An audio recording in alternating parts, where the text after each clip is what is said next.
everything was done to try to learn how to become a better basketball player. Everything. And so when you have that point of view, then literally the world becomes your library to help you to become better at your craft. I had a purpose. I wanted to be one of the best basketball players to ever play. And anything else that was outside of that lane, I didn't have time for. At what age did that goal become crystal clear? I made that deal with myself at 13 years old. At 13 years old? 13 years old. That's the deal I made. You were crystal clear about it? Crystal clear. The love of the game, the challenge. Like I would watch Magic play, I'd watch Michael play, and I would see them do these unbelievable things. And I'd say, you know, can I get to that level? I don't know, but let's find out. Let's find out. And so that curiosity to see where I could push this thing led me down that path, I think. I had goals, I had expectations and things I wanted to accomplish, and so like the outside world could not meet that for sure. Like, I knew I wanted to win like 5, 6, 7 championships. You know what I mean? That was my goal. For me to come out and say that, people would think I was a lunatic.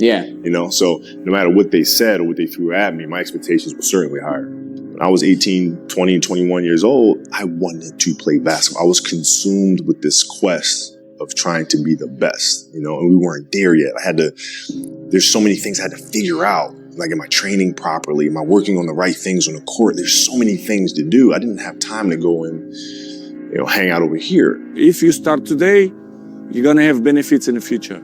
Doesn't matter the time. What is important, it's what you want to achieve. Yeah. What you want. If you are not consistent more than other ones, if you don't do it at something more than other ones, you're never going to be number one. I think I'm wake up off the bed every day happy or with my wife or with my kids. Sometimes I'm not, but it's part of our time. We are both the same. We feel this every time. To mention again, the most important thing is to have a routine, consistency, not obsession. Good. Don't be like Cristiano, because Cristiano is crazy. Okay, but 20%, 25%, it's too much. You need to know this. That if you're the type of person who wants to win in life, odds are you're not doing enough. Like the winners that I know in the world do more than they ever thought they needed to do. In other words, they bring a nuclear bomb to a gunfight. When in reality, average people, they expect to have a winner's outcome, but they bring a water pistol to a gunfight. Do you understand the difference? So you're not doing enough. Like the winners that I know always feel that they're behind. The winners that I know always feel like they should have done more at the end of the day, even though they worked harder than everyone else around them. And that is a mindset that you can develop. That is not some kind of innate trait that I have or other people have that you don't have. You can develop that by setting higher standards for yourself. You can get anywhere you want from grinding.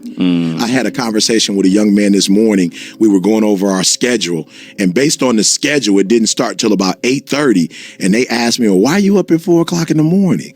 I'm getting up at 4 because I don't have the resources that other guy has. I don't have a connection. Nobody, what I'm saying? My parents didn't know anybody. They weren't a part of any clubs, right? So I can beat him though if I get up at 3. So I may not have his resources, his opportunities. I may not have his network. But if I grind, I can beat him. If I put in the work, I can catch up. Everything I didn't have, I can catch up with work. And that's what it means to me. Every advantage that I want, the currency to get it is grind. Whatever your hand find to do, do it with all your might. The bitch voice is that voice inside your head that is always negative, that always tells you why you can't do something or why you shouldn't do something. And the reason the bitch voice is so effective on all of us is because it is the exact voice that knows exactly what to say to get us to pause or to get us to wait or to get us to put off for tomorrow what needs to be done right now. Action gets results. It's an equation of math. It's 1 + 1 equals motherfucking 2. And if you take action right now, you are that much closer to the place that you're struggling to be, the place that you're angry at yourself for not being, will come to fruition that much faster if you go now. Do you actually want to do this or not? Because if you actually want to do it, what's going to stop you? Nothing. And if you don't really want to do it, what's going to stop you? Just about anything that comes up. Just about any obstacle that gets in your way becomes an excuse, It becomes a reason, it becomes a rationale for not proceeding down that path.